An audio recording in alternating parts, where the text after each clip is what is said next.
Bienvenue dans le podcast Impulsion, un podcast dédié au programme Impulsion porté par la Fabrique de la Danse.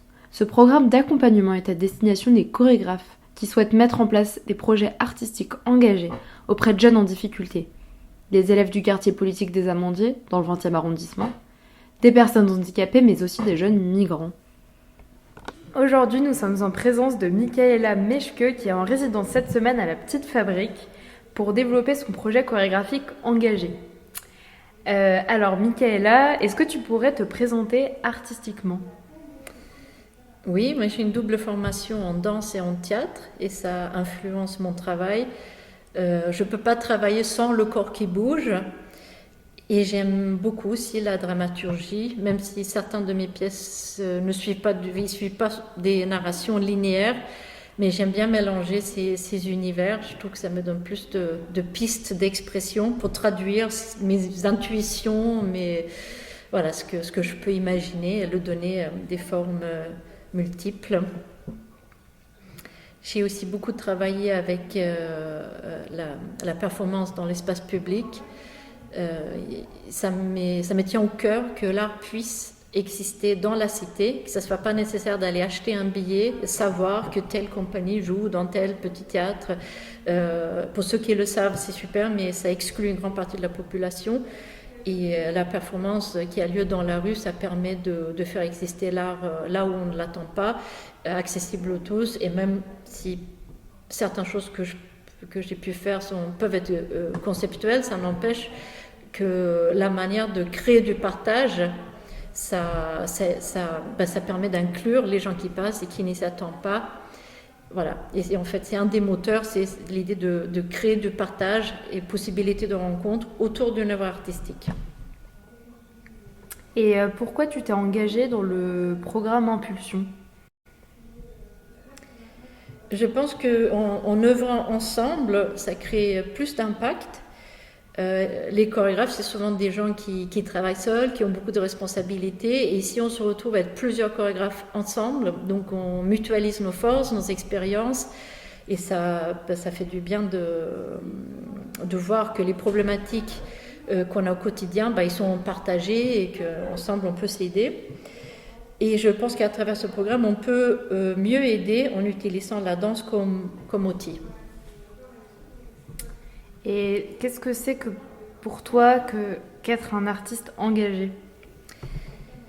Pour moi, c'est prendre du temps pour réfléchir à la réalité d'autres personnes, notamment des personnes qui n'ont pas forcément accès à l'art, et comment l'art qu'on crée peut apporter une amélioration pour d'autres personnes.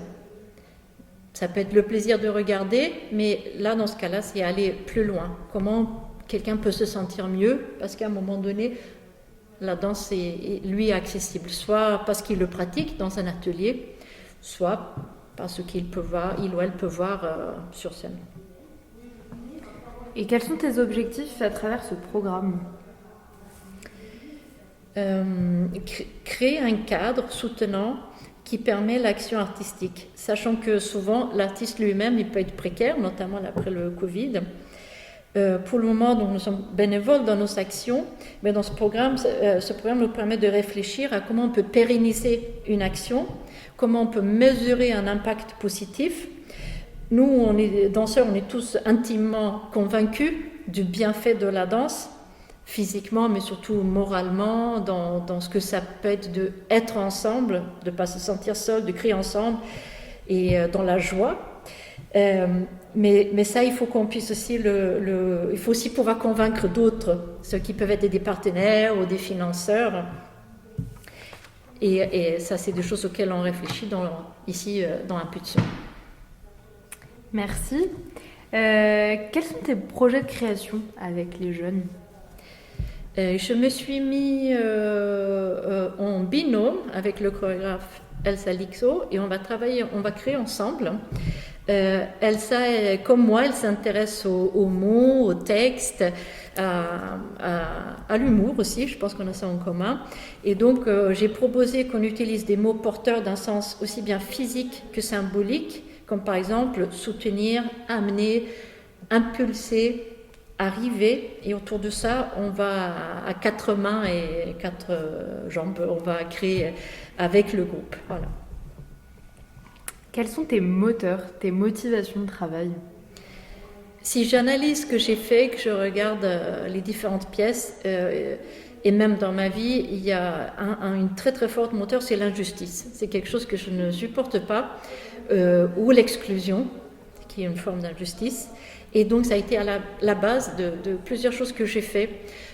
Performance de femmes qui dansent dans la rue, c'est pour reconquérir un espace public.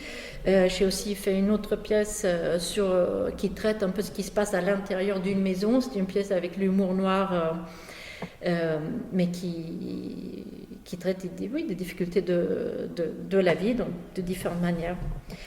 Après, d'un point de vue plus positif, j'ai envie de partager des vécus personnels et singuliers. Parfois, je pense que le plus on est personnel et singulier, le plus c'est universel.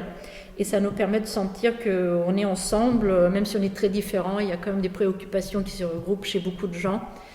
Et que ce qu'on présente sur le plateau, ça peut faire écho, ça peut créer des nouvelles pensées. Ça, j'adore aussi poser des questions pour qu'on puisse réfléchir ensemble sur comment créer des espaces de vivre ensemble. Et est-ce que tu peux nous dire quelques mots sur ton projet actuel, Featherland ? Oui, Featherland, déplacement sans aile, est né avant le Covid, donc ça fait un moment qu'on travaille dessus. Et en fait, ce qui est fascinant, c'est que de voir le monde autour de nous change, et donc je dois constamment réadapter ce projet. Jusqu'à maintenant, j'avais beaucoup travaillé avec des projets qui sortaient vraiment de mon imaginaire. Donc ça m'a engagé moins...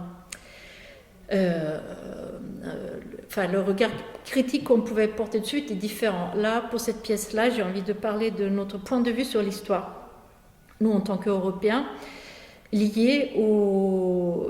Là, le moteur, mon premier déchirement est venu de ce que j'observe dans la Méditerranée et ce qui se passe juste à côté de nous, et je ne comprends pas comment c'est possible que ça continue, qu'il y a autant de gens qui doivent mourir tous les jours. Et en fait, je me suis dit, je ne peux pas parler à leur place. Et donc, du coup, je me suis dit, oui, mais qu'est-ce que je peux dire ? Et j'ai quand même une place qui est la mienne. Et à partir de cette place-là, je peux dire, quelqu'un qui a grandi en Suède, donc je m'estime très chanceuse. Je pense que c'est un des pays les plus privilégiés dans le monde. Mais je peux quand même dire, OK, aujourd'hui, qu'est-ce que je fais ? Je peux m'informer. Je peux regarder comment j'ai appris l'histoire. Qu'est-ce qui n'était pas marqué dans les livrets d'histoire ? La parole de quelle personne n'a pas été entendue ? Et en fait, de plus en plus que je m'informe, c'est une manière de m'engager dans le présent. Je ne peux pas changer le monde, mais je peux au moins essayer de comprendre un peu mieux ce qui se passe autour de moi, peut-être pour essayer d'être une personne capable d'accueillir ou de voir comment est-ce que je peux partager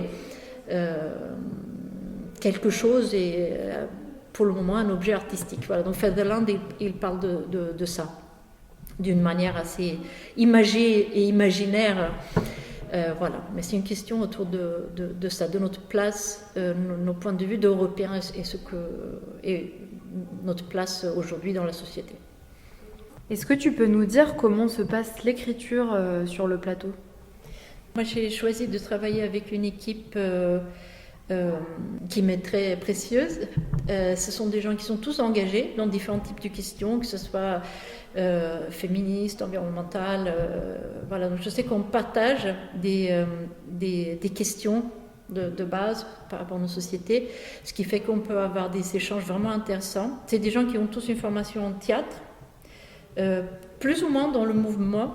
Et ce que ça m'apporte, c'est une image qui n'est pas complètement lisse, en fait, d'un corps parfait, d'un mouvement parfait, mais qui reflète leur manière de s'engager physiquement avec les corps qu'ils ont, et que je trouve intéressant.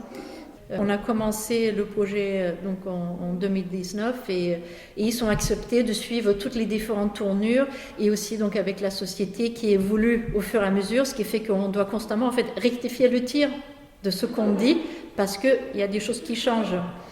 Et ça, c'est à la fois passionnant et très exigeant. Et donc, on essaye de mesurer chaque mot pour tomber juste. Voilà. Je te remercie. Merci à toi. Et à bientôt.